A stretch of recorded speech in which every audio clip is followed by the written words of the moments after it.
Dr. Suzanne Leonard is assistant professor and extension specialist in the animal science department, but she is an agricultural engineer. And we've kind of tasked her with bringing the biology of the animals together with some of these engineering solutions. And she really does a lot of work in developing and utilizing sensors and data to optimize housing production. So she's going to share some of those applied engineering solutions with us. Dr. Leonard.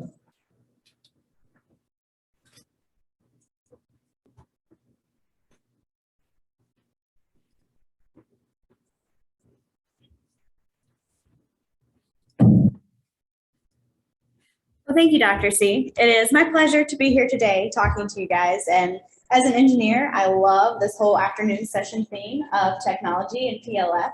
This is really sort of my area of expertise in what I do to marry the technology and the data with the biology and how we can use all of the information and knowledge in order to optimize our systems overall. So when we think about all of the technology and solutions that are out there, not all of the solutions are going to be practical for every situation and every farm. And I know that today we're going to hear about a lot of technologies really on the cutting edge and the innovation, but I wanted to start today by talking about some of my favorite technologies as an engineer, to talk about some of the things that I think are really applicable and cheap, affordable, that can be implemented on farm today. So as an ag engineer, one of my favorite things in the whole wide world is ventilation. And Dr. Flowers set us up really nicely this morning talking about heat stress and sows heading into our warmer summer months here in North Carolina. And so of course we can't totally alleviate all of the impacts of heat stress living in the climate that we do. But if we use our tools in our toolbox in order to check up on our ventilation system, then we'll be a little bit better off. And these are, again, some more basic technologies, but they have really big impacts on what we can do and manage our barns better. And so my first piece here is just a simple weather meter. And again, if you were a Dr. Flowers' previous student, hopefully you got a chance to use these in class. But they're just a really simple device. You can buy them for about 160 bucks. There's lots of different brands and shapes and sizes. But this little guy here happens to have the little fan on top, an anemometer to measure your airspeed, but it also has a temperature and relative humidity sensor. And so even as we're putting our sensors up in our barns to automatically measure things, we all know that our barn environments are corrosive and we have different gases and temperature fluctuations to deal with. And so it's always a good idea to go back periodically and check on our technologies and make sure they're functioning properly. And so if you have a mechanical ventilation system that's running based off of a temperature sensor, it's a pretty good idea to periodically go through and confirm that your temperature sensor is putting out the right temperature. And so you can use these simple weather meters to go through and do that. And then of course you can also use them to measure your airflow in your barns. We have highly tuned, highly complex ventilation systems that have really been designed to operate in a certain manner. And by going through periodically and checking those ventilation rates, you can use these small pieces of technology to make sure our big pieces of ventilation technology are performing as close to intended as possible.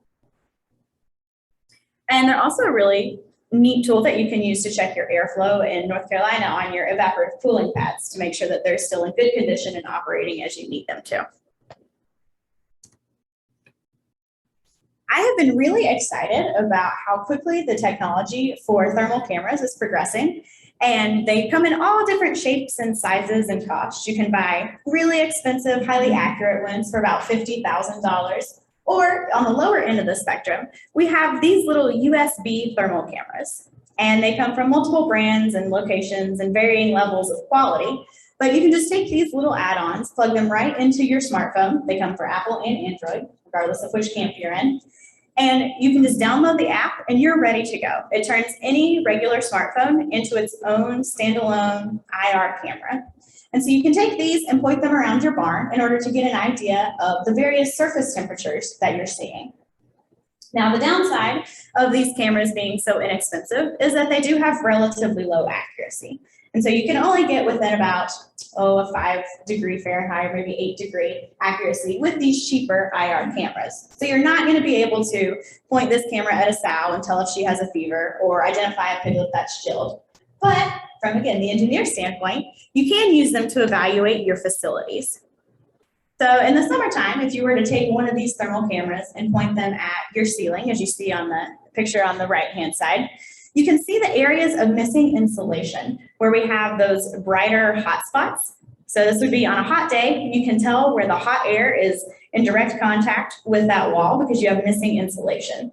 And as a lot of our barns start to age over time, as we maybe incur a few rodent friends in our areas and have some degradation over time, our insulation may break down or fall out. And so making sure that we can check where those areas are and highlight those missing areas can really help you streamline your improvements and identify places where you may have leakages in your barn. And so by making sure our barn is as tight as possible, these can really save us some heating expense in the winter and cooling expense in the summer. Thermal cameras can also be used to identify greater leak spots around doorways and windows and corners and walls.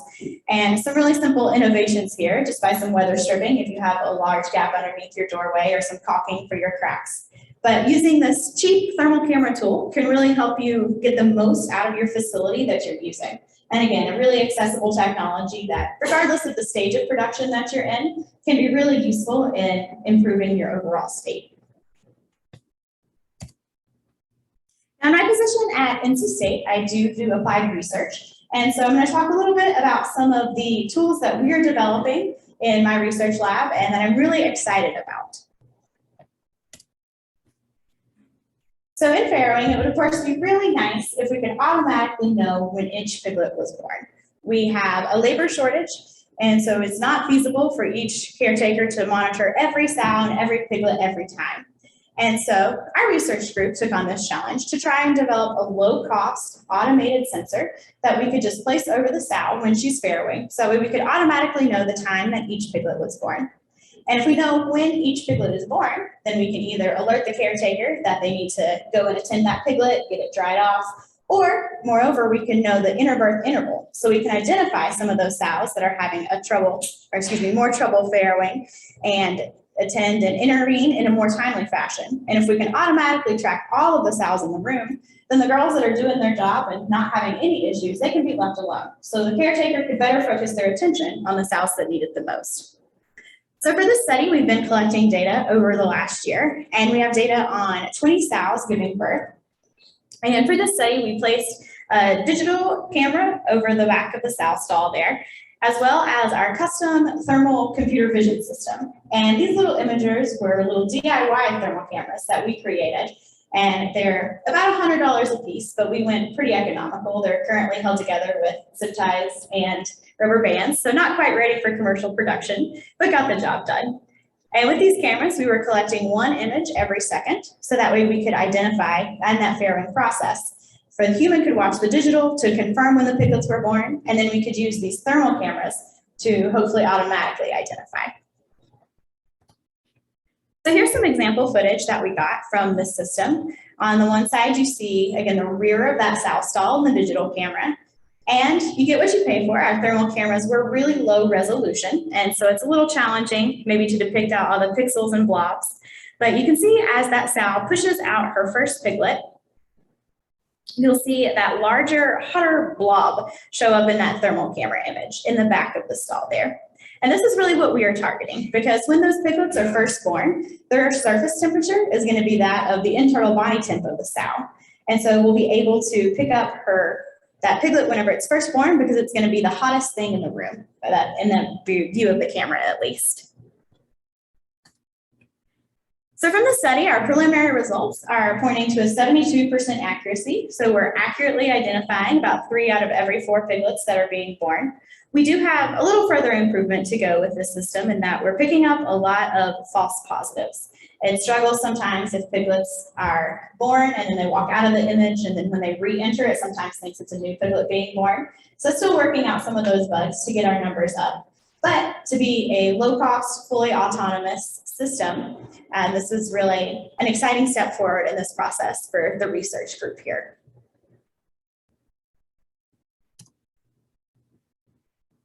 And then for upcoming projects, we have just made an investment at NCSU in an ultra-high frequency RFID system. And so you all may be familiar with RFID technology. You'll have one ear tag per pig with a unique number identifier, and then you can place a reader or an antenna on various resources, in the pens and so forth. That way you can know where the pigs are and what they're around. So for example, you could place the reader on the feeder, and then you could capture individual animal feeding behavior, you know, how long the pigs come up for it to eat, what times they approach. And so we're really excited about this system because it's going to be flexible enough that we can test out different feeder designs, diets, drinker configurations, even getting behavior information if you're going to change space allocation per animal. So with this new technology system and the research barns at NC State, we're going to be able to partner all of the amazing research and nutrition trials and so forth that we do with some more individual animal behavior data.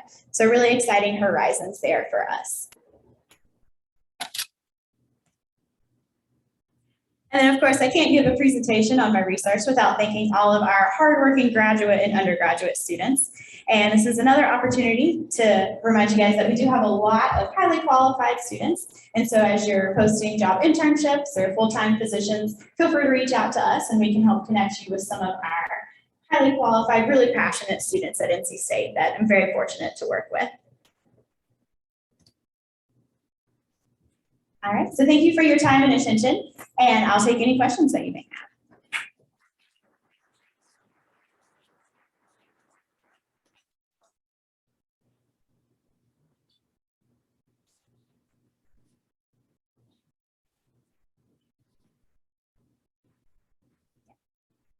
It's what low cost option of infrared camera for the growing duration piece. What's like the next level of camera cost? About how many years do you think that'll take to come down the price? So from that one, there are some, oh, sorry. So Dr. Knauer's question was, we went with the low cost sort of DIY thermal camera. So what is the next level up cost in camera and how long until that becomes a more price accessible technology? So the next, we tested a couple different camera costs and resolutions. We tried this cheap $100 one. We also did a $600 and then a $15,000 one just to compare. And obviously we got better accuracy as you went up in price. But the advantage of using the DIY route was that the way that we built the sensor, the module itself can be your camera and also your processor. And so it can collect the data, analyze it in real time. So far, we're being able to do that in the Speedwise. So that way it would be totally standalone.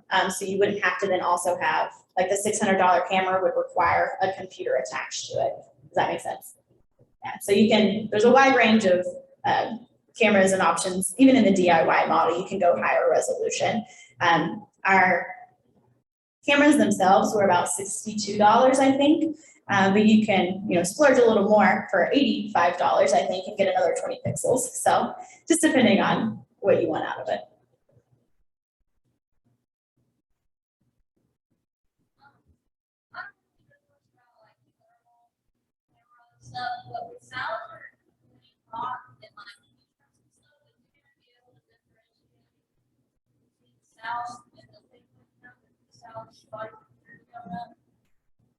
That's a great question. So our first round of data we collected was in the summertime, and we definitely see even diurnal fluctuations in the sow's skin and body and environmental temperature, which we all know happens during the day. And this is able to pick up those fluctuations, but it doesn't have the resolution to be able to accurately say that, oh, her body temperature has increased by 2 degrees Celsius.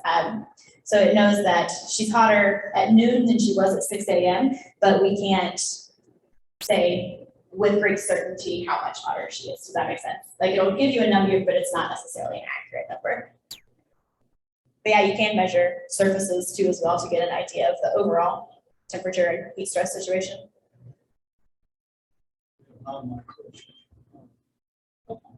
What is the next big thing, in your opinion? How far away would that be available? So the question is, what is the next big thing? And how far away it is from being commercially available. So that is, I think that from the area of PLF, to me, the greatest advantage are things that address animal health and labor. And so I think that right now labor is, animal health we can do a lot of other things, but really labor, there's only one solution to. And so I think just anything that's going to cut down on your labor is our next big thing. And as far as time from development, I would love to be able to say tomorrow. But I think that really the area of PLF is going to take off in the next 2 to 5 years, because these things do take time to really work out all the kinks and bugs and make them widely applicable to a variety of situations, and then to build the producer and consumer support and trust in them.